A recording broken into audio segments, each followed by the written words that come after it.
भाई बहनों को मेरा प्रणाम। और इतनी बड़ी ये तादाद को देख करके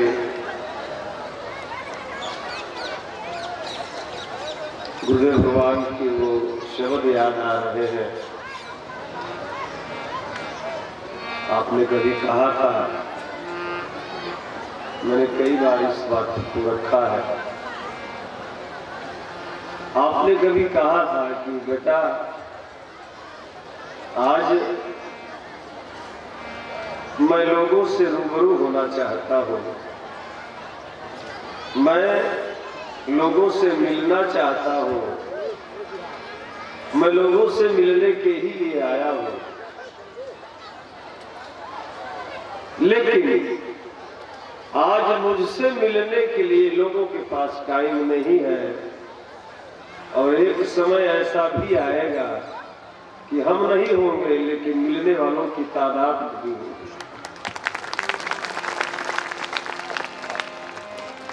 क्योंकि ये कटु सत्य है कि जब कोई साधु इस धराधाम पर आता है तो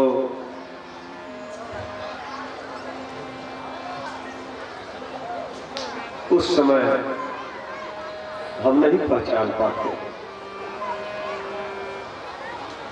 हम नहीं समझ पाते।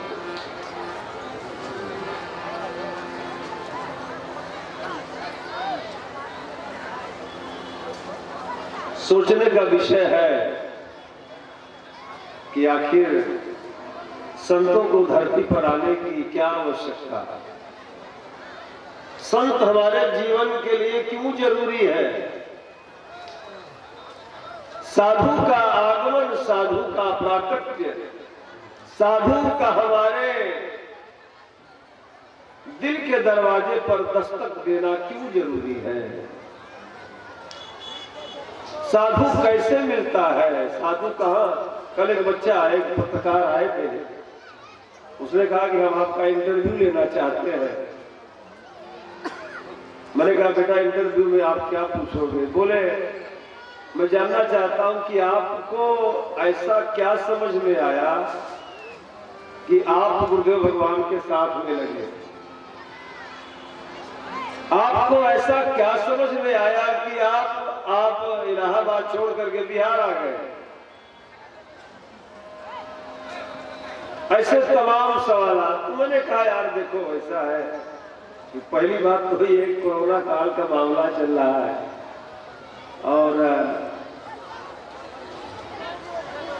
तमाम सरकार की ओर से दिशा निर्देशन जारी हुए हैं, लेकिन मैंने तो कहा और विनम्रता से कहना चाहूंगा, कोई इसमें कंपटीशन के लहजे में नहीं है, विनम्रता से है। मैं तो यहां तक कहूंगा कि लगभग 20 दिन 25 दिन के पहले या 1 महीने के पहले कोरोना की वैक्सीन जो है वो भारत में निर्मित हुई और उसका सफल इलाज भी हो रहा है, टीके लगाए जा रहे हैं। लेकिन आपसे बड़ी विनम्रता से और बड़ी जिम्मेवारी से कहना चाहूंगा कि एक कोरोना ही नहीं बल्कि हजार नहीं, लाख नहीं, करोड़ों असाध्य बीमारियों का इलाज आज के युगों के पहले हमारे संतों ने धराधाम पर भेज दिया था। युगों के पहले। और वो दवा क्या है? वो दवा है केवल हरि नाम, केवल हरि नाम। मैं नहीं कहता, मेरा तुलसी बाबा कह रहा है। नाम लेत भव सिंधु सुखाही, नाम लेत भव सिंधु सुखाही, करहु विचार सुजन मन माही, नाम लेत भव सिंधु सुखाही। करहु विचार सुजन मन माही, जासु नाम सुमिरत एक बारा, उतरहि नर भव सिंधु अपारा, जासु नाम सुमिरत एक बारा। एक नाम हमें हजार नहीं, लाख नहीं, करोड़, एक असाध्य रोगों से मुक्ति देता है। प्रभु का नाम कितना कहो कि कितना पावन है, कितना हमें आनंद देता है साहेब।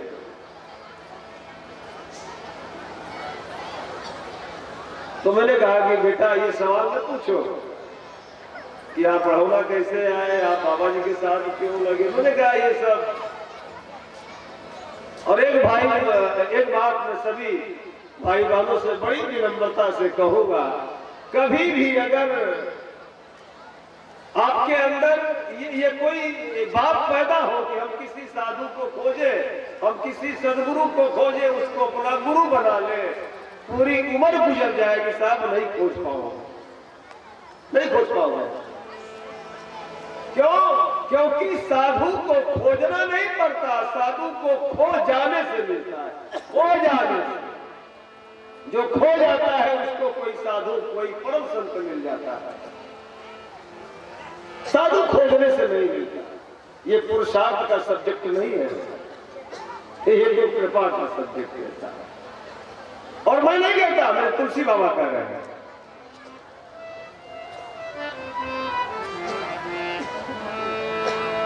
अब मोहि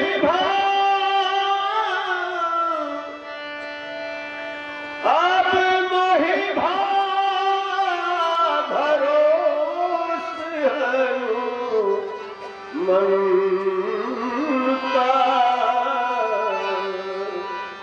बिनु हरि कृपा मिलहि नहीं संता। बगैर हरि की कृपा से कोई साधु नहीं मिलता साहब। और याद रखना, कोई साधु मिल जाए तो समझना कि तुमको दुनिया में सबसे बड़ी दौलत मिल गई साहब, सबसे बड़ी दौलत मिल गई।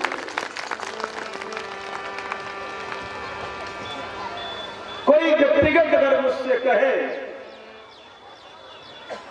मैं गांव गया था तो मेरे गांव में कुछ हमजोली के लोगों ने कहा, बोले कि यार आप चुनाव लड़ो, प्रधानी के चुनाव लड़ो। हमने कहा यार हम जैसे गधा आदमी इस काबिल का चुनाव लड़ने गया, हम जैसे गंवार आदमी जिसको कोई शऊर नहीं है शायद। बोले कि नहीं, आपको बहुत लोग जानते हैं, आप चुनाव लड़ो। ऐसे हमजोली में हंसी खेल में हो रहा था, तो मैंने उससे बड़ी गंभीरता से, बड़ी विनम्रता से कहा, मैंने कहा मैं मेरे गुरु के चरणों की धूली अपने माथे पर लगाया हूं साहब, मेरे लिए ब्रह्मा का पद भी तुच्छ है, कोई कीमत नहीं है, कोई कीमत नहीं। क्यों? क्योंकि ये कोई और दर है, दयारे यार नहीं। ये कोई और दर है, दयारे यार नहीं। और यहां पर लोगों को आशिकों में शुमार नहीं, और सर पे रखने को मिल जाए नारायण हबीब, सर पे रखने को मिल जाए नारायण हबीब। शायर कहता है कि मुझे अपने सर पर अगर मेरे गुरु की पादुका, नारायण माने पनही, अगर वो पादुका रखने को मिल जाए, तो सर पे रखने को मिल जाए नारायण हबीब, तो कसम खुदा की मुझसे बढ़ के ताजदार नहीं। मेरे समान कोई दुनिया में बादशाह नहीं। ये कोई गरूर की बात नहीं कर रहा हूं, लहजा आप समझो, आपको आप कैसे पकड़ते हो, लेकिन मैं मेरे गुरु की कृपा से, मैं भरोसे से बोल रहा हूं। आज हमारे बीच में एक भाई नहीं है, हारमोनियम पर संगत करते थे। मैं इस मौके पर मैं दिवंगत बुलबुल भाई को याद करना चाहूंगा। उनकी एक लाइन के द्वारा मैं उनको श्रद्धांजलि अर्पित करूंगा, क्योंकि प्रसंग के अनुकूल है। आप गाते थे कि गुरु बिन दाता जग में, क्या पूछा,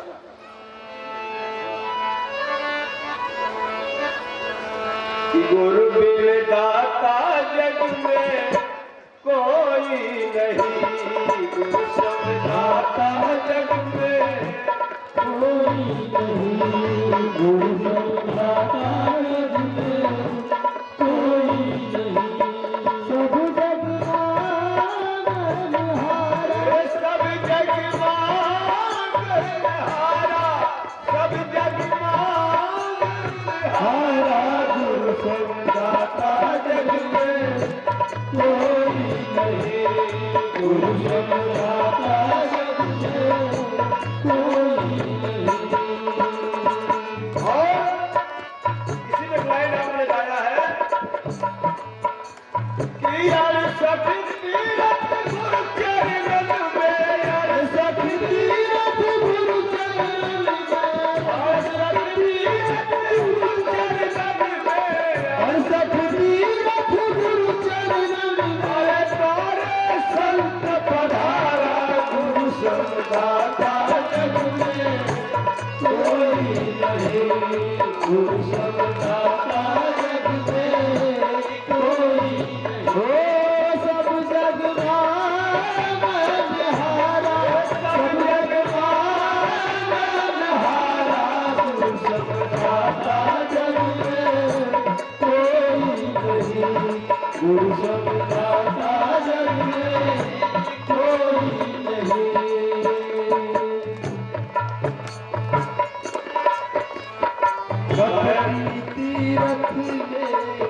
साहब, मैं निवेदन करूंगा, जिसको किसी सदगुरु के चरण मिल गए, जिसको किसी सहज साधु का आश्रय मिल जाए, साहेब एक बार मौत का काफिला भी रोक दिया जाता है। ये मेरा अनुभव है। आपको शायद पता हो, महाभारत का प्रसंग है, युद्ध का आखिरी दिन था, सारी कौरवों की सेना मारी गई और सारा पूरा कौरव की सेना जब समाप्त हो गई तो भगवान कृष्ण का, योगेश्वर का ये नियम था कि युद्ध में जाने के पहले रथ का दरवाजा खोलते थे और अर्जुन को बिठाते थे। अर्जुन जाकर के रथ पर आरूढ़ होते थे और फिर गेट को बंद करते थे। आकर के सारथी की जगह मेरा केशव बैठ करके और लगाम पकड़ करके लेके जाते थे युद्ध के मैदान में। जब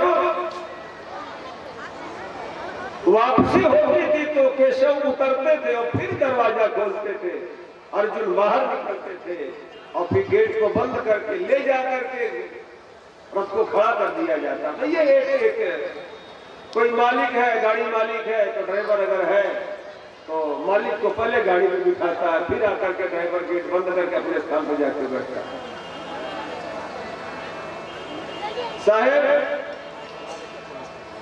जब आखिरी दिन था और आए वहां से वापस और मेरा कन्हैया रथ पर बैठा ही था और उसने कहा अर्जुन से, अर्जुन नीचे उतर। अर्जुन को लगा कि यार कल तक तो मेरे साथ कैसा व्यवहार कर रहे थे, कल तक तो बड़े आदर के साथ, बड़े सम्मान के साथ हमको बिठाते थे, लेकिन आज जो है ये किस लहजे में कह रहे थे नीचे उतरो, उधर नीचे।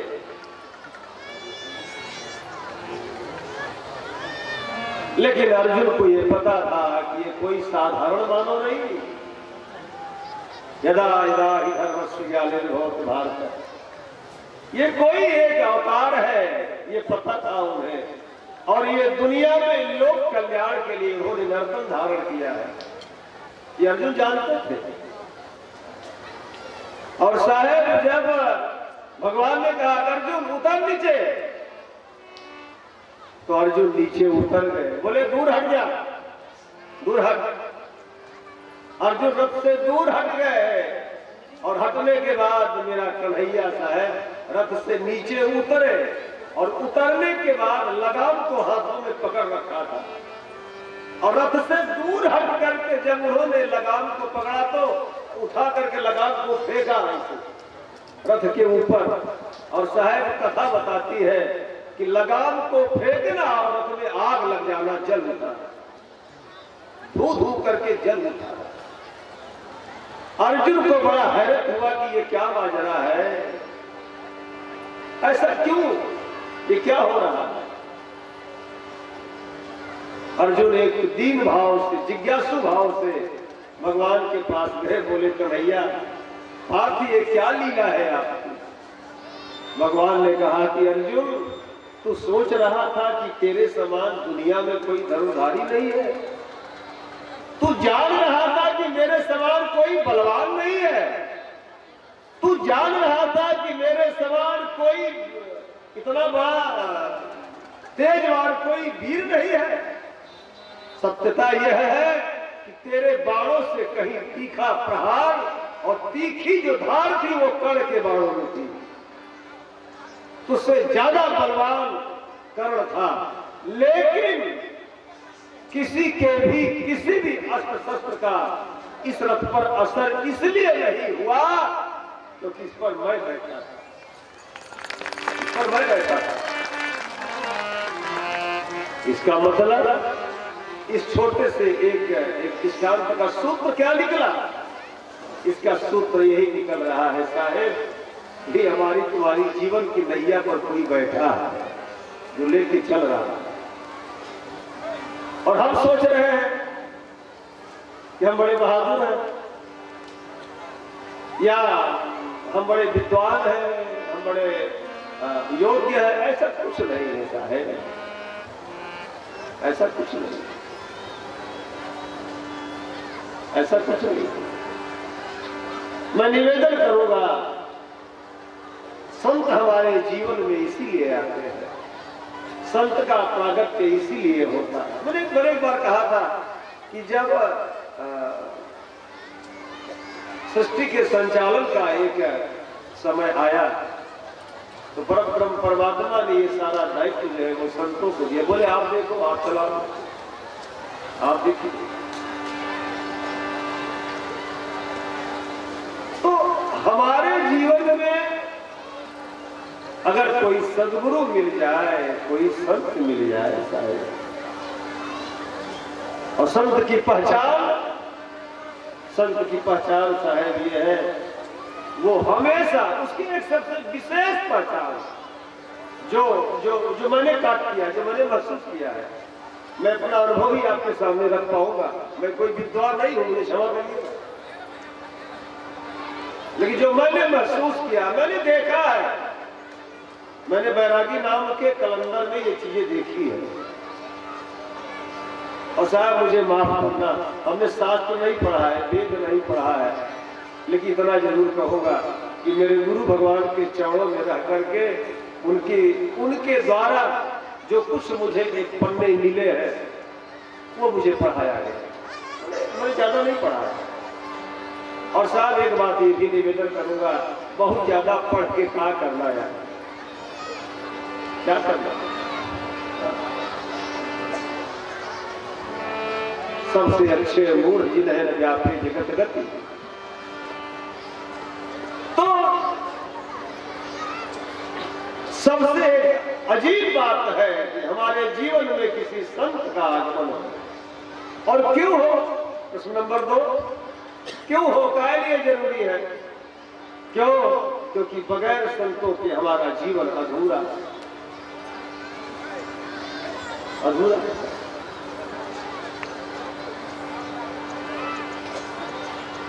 हमें अगर जीवन में आनंद को प्राप्त करना है, और मैं तो यहां तक भी निवेदन करूंगा कि केवल मुझे ये चाह हो और सात्विक चाह हो, मेरे दिल